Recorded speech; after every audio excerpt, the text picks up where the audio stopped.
काय हे की ते आपणही बघितलेले आहे की ज्या प्रकारे जेव्हा इलेक्शन जवळ येत होती, मलाही माहित होतं की अशा प्रकारचा पुन्हा ते मुद्दा काढण्यात येईल. पण लोक खूप हुशार झालेले आहे, त्यांच्याकडे सोशल मीडिया आहे आणि त्या सोशल मीडियामध्ये ते सगळं बघत आहे की लोकसभामध्ये या माणसांनी कोणकोणते मुद्दे उपस्थित केलेले आहे, रस्त्यावर कशा प्रकारचे कोणकोणते आंदोलनं केलेले आहे, विकासाचे कोणकोणते कामं केलेले आहे, हे सोशल मीडियावर सगळं लोकांना बघायला मिळतात. विश्वास किती आहे तुम्हाला आजच्या याबाबत?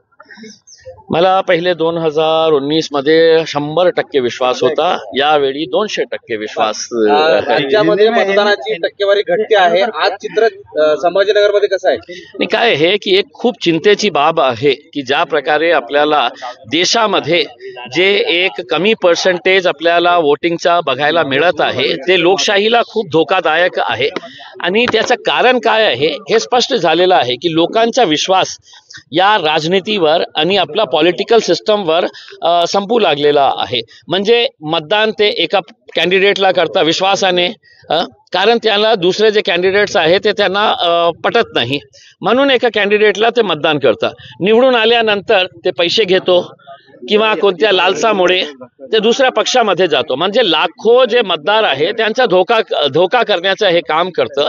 म्हणून हे पर्सेंटेज कमी होत आहे, ते देशासाठी चिंतेची बाब आहे. माझी अपेक्षा आहे की येणारा लोकसभामध्ये याच्यावर सविस्तर चर्चा व्हायला पाहिजे की आपण लोकांचा मोरल कसा बूस्ट करता येईल आणि लोकांना का बंधनकारक करता येईल की 5 वर्षामध्ये एकदा तरी तुम्ही मतदान करायला या.